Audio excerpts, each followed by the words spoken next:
For the next talk, we will hear about how to get together lasers and dark matter. So our speaker for the next round studied physics in Hanover and taught astronomy in remote places like Tanzania.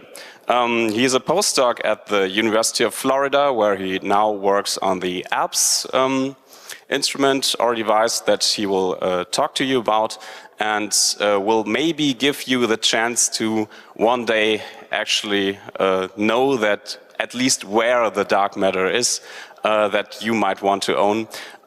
So please welcome with me Simon Barker with Eavesdropping on the Dark Cosmos. Give a warm applause.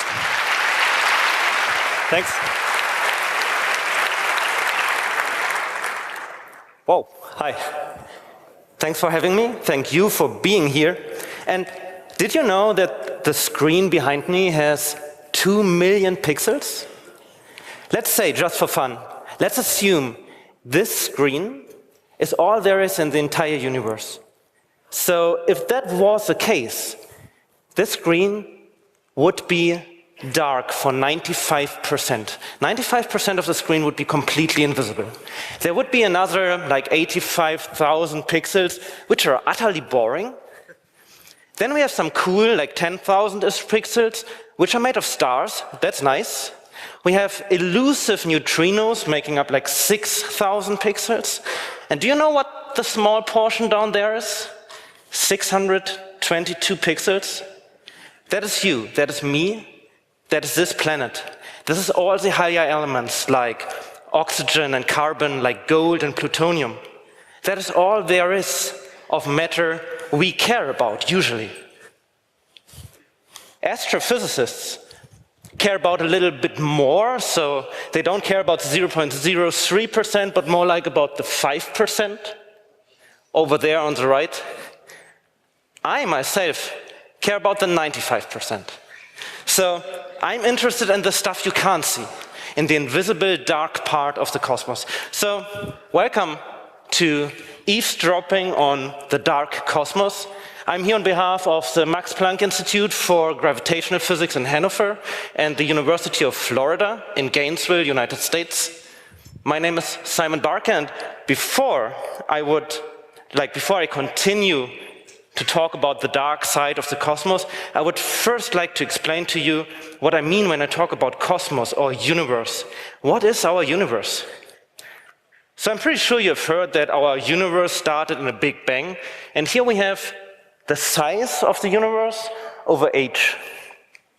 It took 380,000 years after the Big Bang for the universe to expand to a size where the density was low enough so that light could pass through the universe. So the very first events we can observe happened 380,000 years after the Big Bang.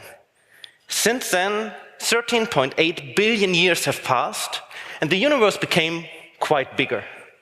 Actually, the universe right now has a radius of 46 billion light years, so a diameter of 92 billion light years. And now you may wonder, how could we see something 46 billion light years away if the light had only 13.8 billion years time to travel? Well, back then, when the light originated, like 380,000 years after the Big Bang, the universe was much smaller, actually just like roughly 40 million light years across. That's when the light from the edge of the universe started to travel towards our point in space. And the universe expanded during the time the light tried to reach us. So it's like the mouse on the rubber band pulling apart. And it took the light 13.8 billion years in order to basically cross 40 million light years. And the universe expanded since then to 92 billion light years in diameter. So that's what I speak about when I say our universe, or more precisely, my universe. I am in the center of this universe. If I moved like 5 meters to the left, my universe would expand 5 meters to the left and contract 5 meters to the right. So you all have different local universes around you. And of course, there are universes out there far, far away with like aliens in their centers, which we could never reach, which have no causal connection to us. We can't see there, we can't interact there. It's universes of their own, but they are in our space-time continuum. It's nothing strange, it's just too far away to be counted as part of our universe. Anyways, our universe looks like that. We can do pictures of it. We can see that there are billions and billions of galaxies out there. Can we? Yes. Billions and billions of galaxies. Each galaxy contains billions and billions of stars. It's a huge space. We can see planets and nebulae. We can see jets emitted from black holes. We can do pictures. But actually, that's all we do. All we know about the universe, as it looks like, we know from light, electromagnetic radiation. That's all we can do. These are the Maxwell equations. They describe light. So one solution of the Maxwell equations is the differential wave equation, which in the end results in periodic oscillating electric and magnetic fields. That's what we call light. That's an electromagnetic wave. And we use this on Earth as well. We use it to see each other. So a light ray, an electromagnetic wave, will bounce off stuff. Different materials only reflect certain frequencies of the electromagnetic wave. And then we receive this wave with our eyes and interpret the different frequencies as colors in our brain. So different colors are nothing but different frequencies of this oscillating field. But again, all we know about the universe, we know from light. Wouldn't it be nice if we could not only see the universe, but also hear it? So we need all these different spacecraft in order to cover the entire range of electromagnetic waves there are.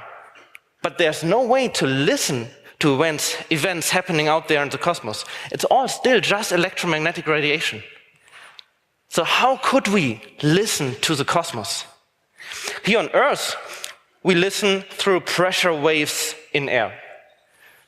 So sound waves travel through a medium.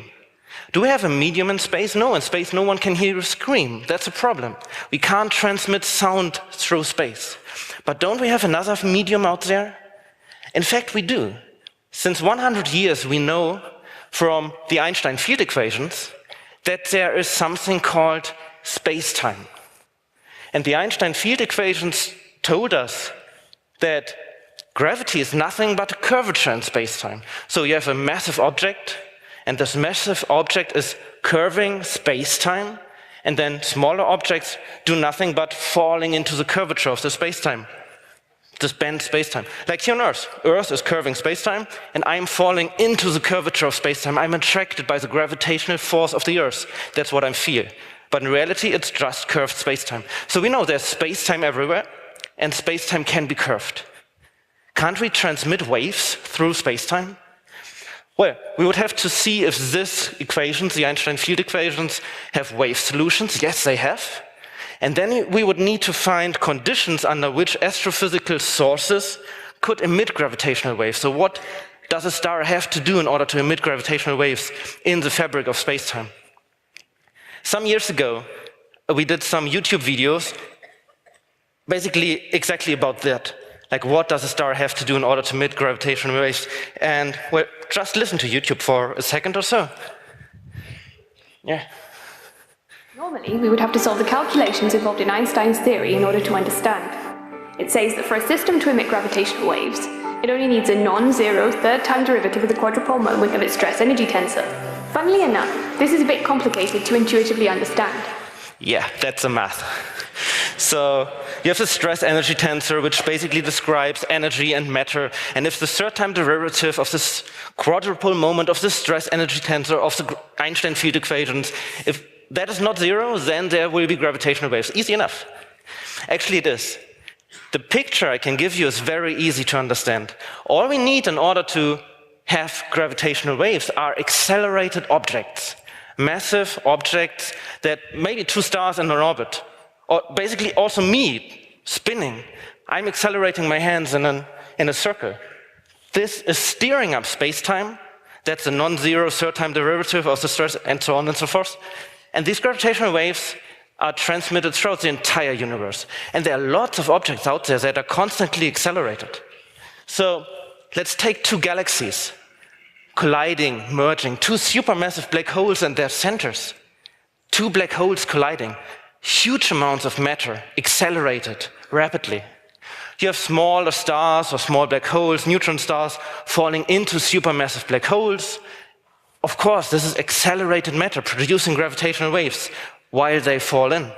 You have very tight binary star systems so close together that the companion star is actually sucking off matter from its bigger one until it explodes, like huge supernova explosions, accelerated matter again, should produce gravitational waves. And yeah, you may have like artificial sources of gravitational waves. Spaceships accelerated very fast should produce gravitational waves. All that I just shown you is not science fiction. No, wait for it. We see rapidly spinning neutron stars, pulsars. We see these vampire stars. We can track the orbits of stars circling around supermassive black holes. We see supernova explosions out there, and yes, we even have a theory on how to build a warp drive. We cannot do that now, and we are not even sure if it's actually possible, but this is the only way we know that could propel a spaceship faster than the speed of light that is not forbidden by physical laws, and that is pretty cool. And it involves an artificial curvature of space-time and some negative energy, but that's just a technical issue.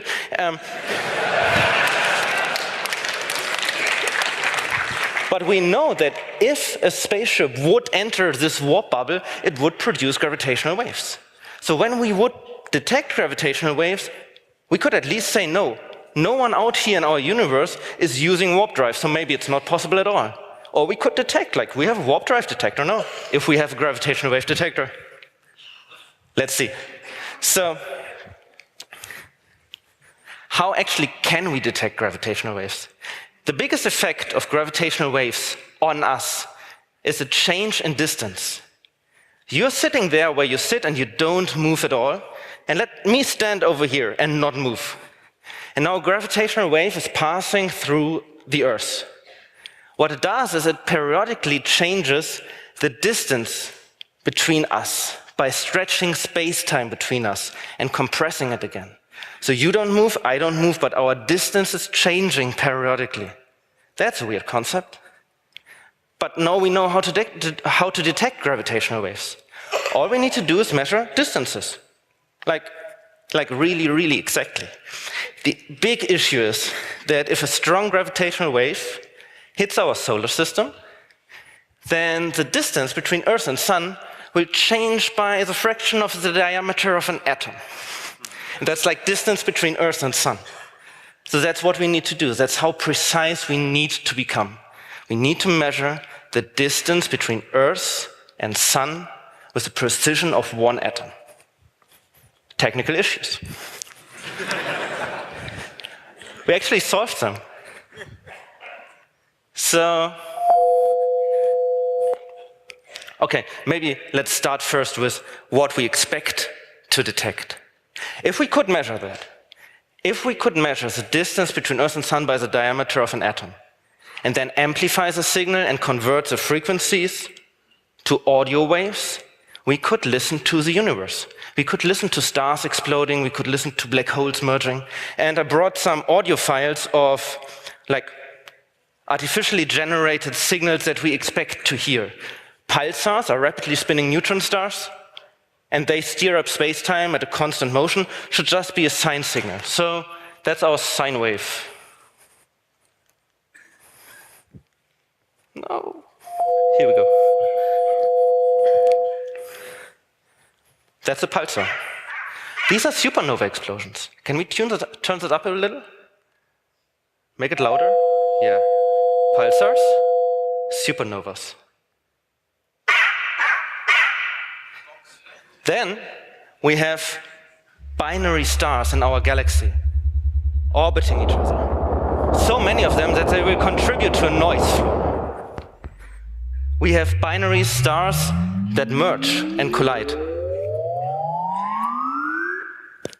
Gone there. And this could even happen with more massive objects like two black holes orbiting each other at low frequencies, coming closer and closer, and merging. Another one. That's what we expect to hear. And then we have smaller stars falling into supermassive black holes. And this is more of the really fascinating signals with lots and lots of details to it. There's another one.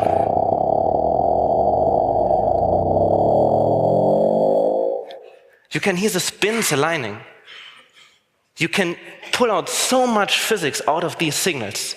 You get the masses and the orbital velocities and all of that out of these weird noises from the universe, if we could detect them. So let's detect them. We did build gravitational wave detectors. We actually started 10, 20 years ago building these. The two biggest ones are currently in the United States, one in Louisiana, one in Washington State. And that is LIGO, the Laser Interferometer Gravitational Wave Detector. And basically LIGO consists of two big lasers at a rectangular angle, 4 kilometers long.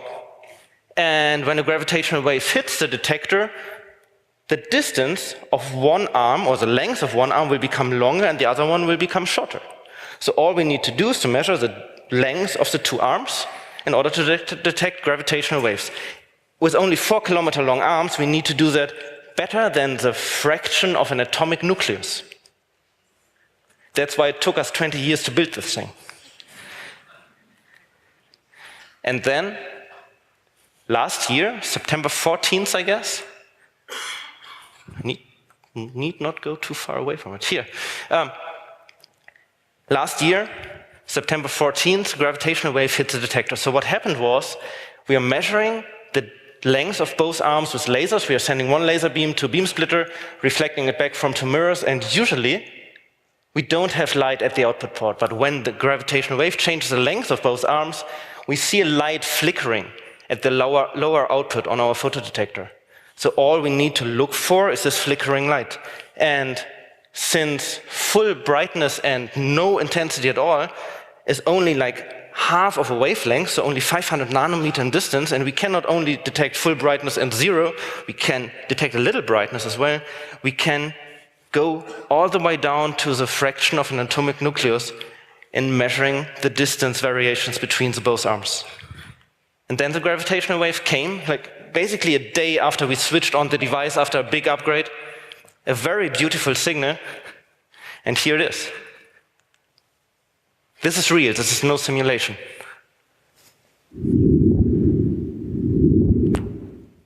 That is the very first gravitational wave ever detected by a gravitational wave detector. You see,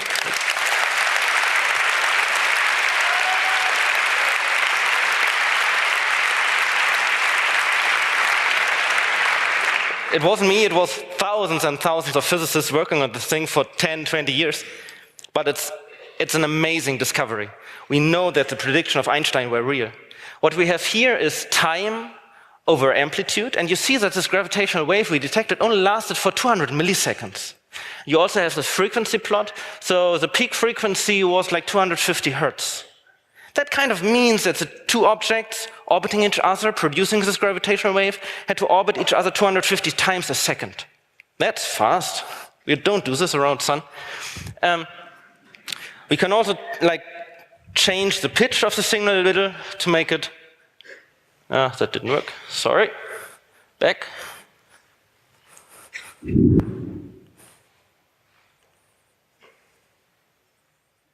One more.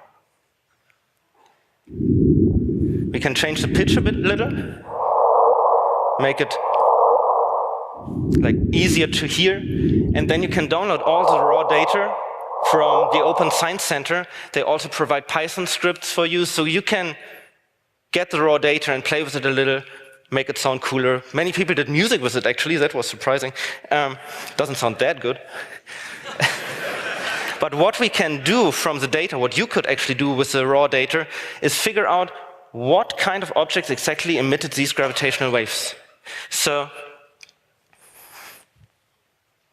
they somehow shielded this thing.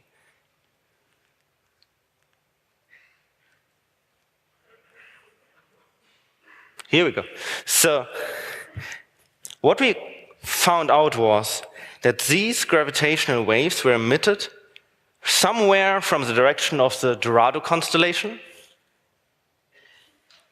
1.3 billion light years away, by two black holes, one 29 solar masses, the other 34 solar masses, 36 solar masses.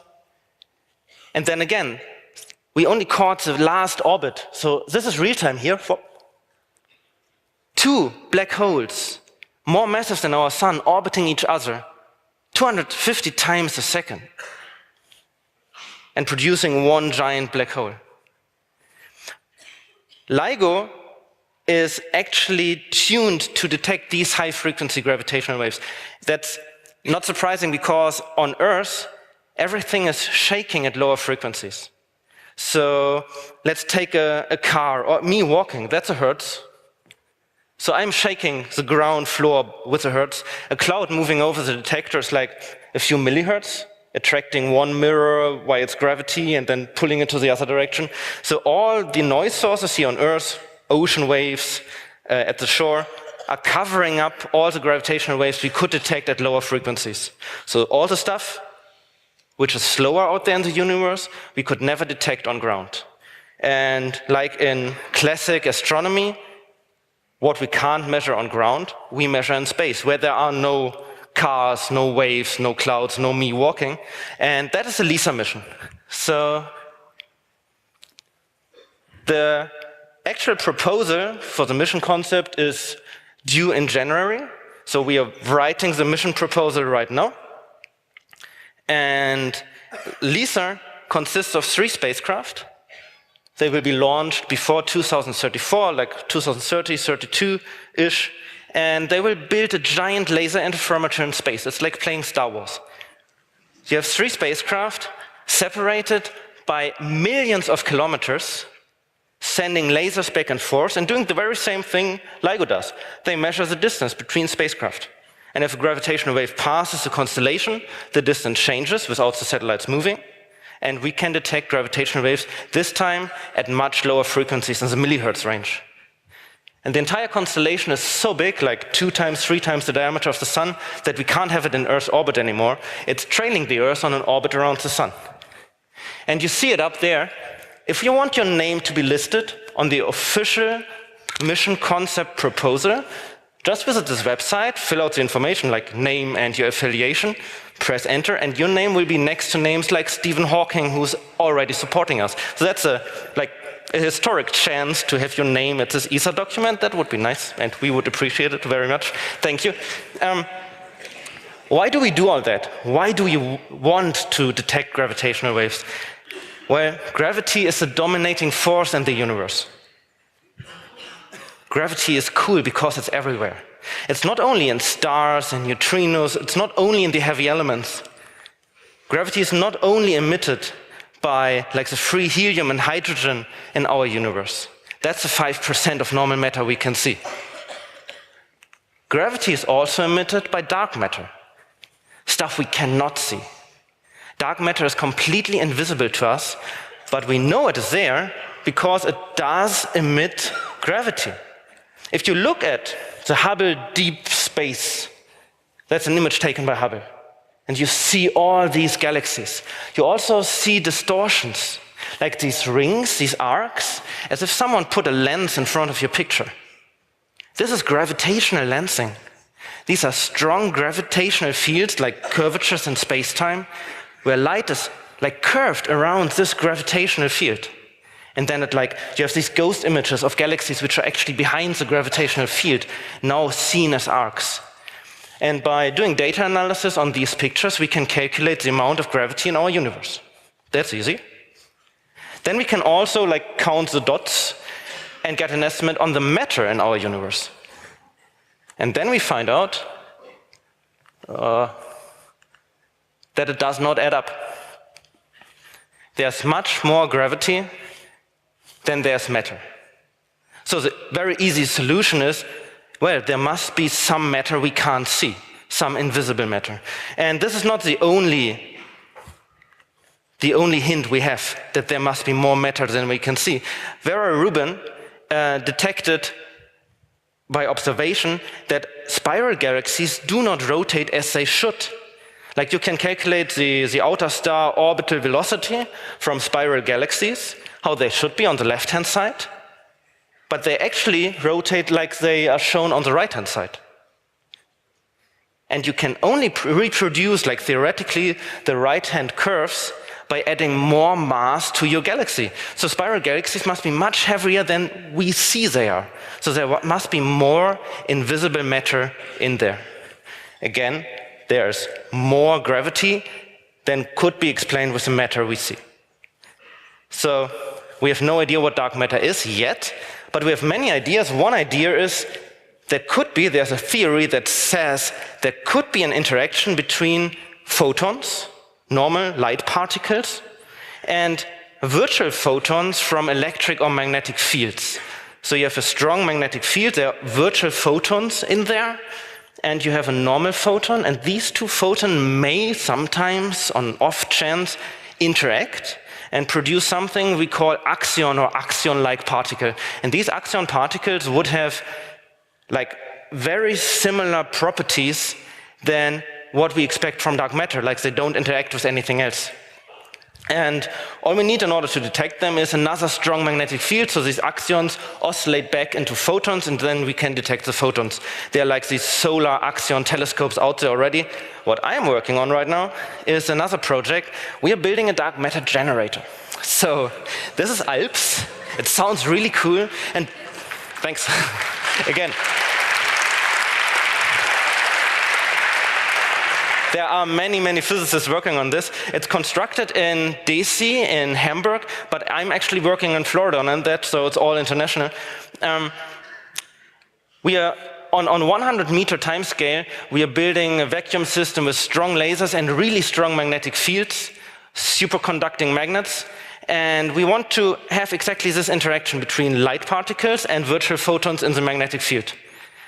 Our laser cannot escape the generator, but the dark matter, if it's generated, can, and will enter our recombination cavity. Same device, same magnetic field, same properties, same resonant cavity, but this time no light at all. But if a dark matter particle enters there, it is perfectly matched to the cavity and would oscillate back into a light particle, and then we can detect the light. And when we switch off our generator and don't see these light particles anymore, we know what happened. We detected dark matter, and in the first place, we generated it.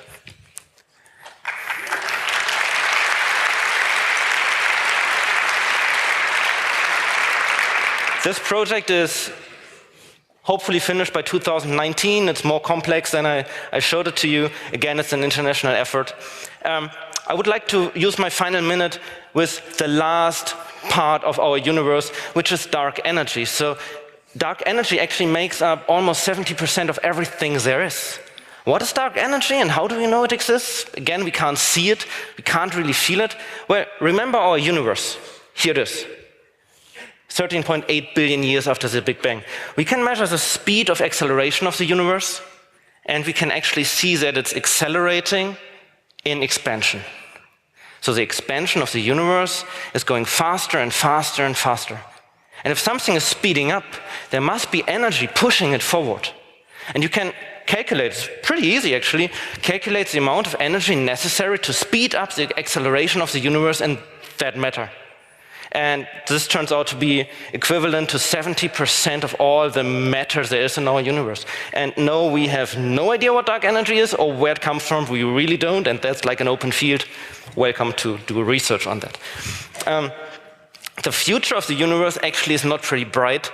Due to the accelerated expansion of the universe, in the very end, galaxies will be pulled apart so fast, faster than the speed of light actually, that light from our neighboring galaxy could not reach us anymore.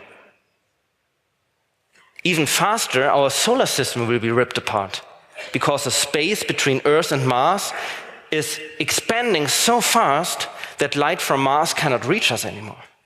we will be isolated. The bonds in our molecules, in our bodies, will be ripped apart because the space between carbon atoms and oxygen atoms will expand faster than the speed of light. So before we all evaporate in a few billion of years, remember the universe needs you in order to understand itself. So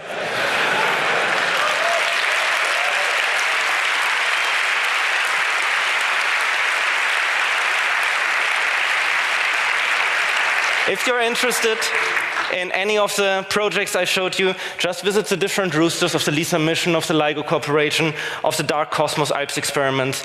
There are so many different universities doing research on that, and they all need engineers and physicists and computer scientists and so on and so forth. If you have questions, email me or see me later on the speakers couch. Thank you very much. Have a great night.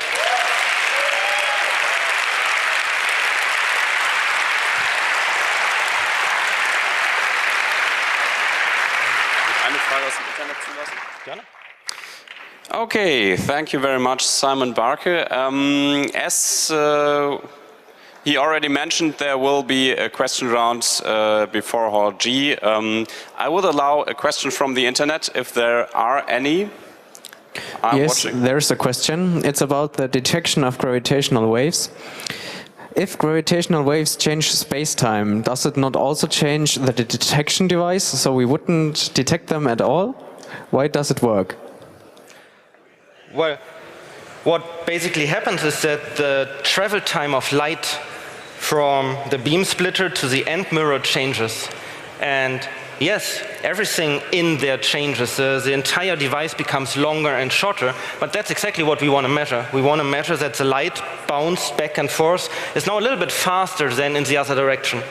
So we compress the entire apparatus and stretch it when a gravitational wave passes through, but that's exactly the effect we are measuring.